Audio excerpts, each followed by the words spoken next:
Will the gentleman yield for a question? Sure. What does that have to do with the 5,600 people that were living on the streets 6 weeks ago? Good question. I'll reclaim my time. I'll get right to that because you brought up that there's so many people, cities across the entire country that are criminalizing homelessness, and it's true, it's going on. After the disastrous Supreme Court decision, Grants Pass versus Johnson, we see cities across the country criminalizing homelessness. Hell, my own city of Orlando has done it too, and I think it's despicable. I think it's wrong if a blue city does it. I think it's wrong if a red city does it. Because the problem here is you're not looking to solve homelessness, you're looking to hide it. You're not looking to provide an alternative to living on the street. You're looking to brush it away to another place. Will the gentleman yield? And not yet. And I think it's important. The other thing is the sponsor of this bill brought up, well, we're just giving them a tool. The tool is criminalization. That's the tool that you're handing federal law enforcement, that they can be fined and jailed. Further putting people who are having a tough time in life living on the streets into this cycle. You were talking about supporting services. Well, you have a chance. Donald Trump's FY26 budget, he wants to cut HUD by 44%.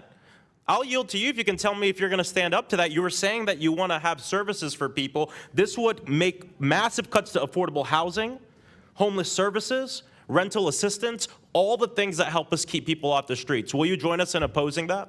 That's a great talking point. We both know that the funding's not going to be different. So I mean, the funding will be different. A budget the number is an for the aspirational programs. I'll reclaim my time. The number for the programs that help homeless services will go down. Do you support that?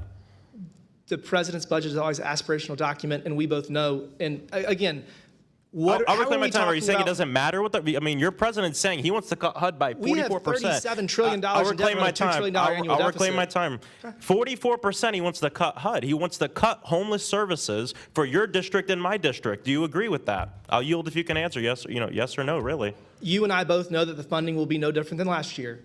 Oh, so you're going to move forward. So you'll work at opposing the president's request. I know how this system works, and I know that it requires 60 votes in the Senate to change government funding, and we're not going to get 60 votes to do anything. So we're going to have a CR. But again, how are you going to help the 5,600 people? You say that this I'll is reclaim not a tool. my time. I'll reclaim my. How are we going to help them? By fighting to ensure that the president and your party doesn't further erode the little services that we have in this country.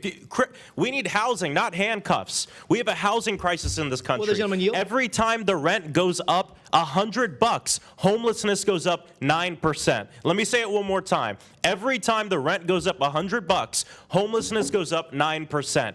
Homelessness is a housing problem. And you have no solutions for us here. You're talking about, again, trying to hide a problem rather than fix a problem.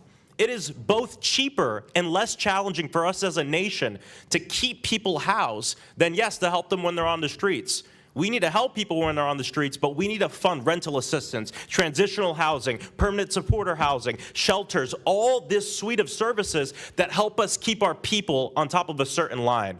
Because it does cost more, and it is harder, but it doesn't mean we shouldn't do it. Will the gentleman yield? And the president that you follow and that you are lauding wants to make a historic cut to the few services that we have so we can keep people from off the streets. And I think it's despicable. And you come here and try to act like there's a problem with us because we have a problem with you working to criminalize homelessness.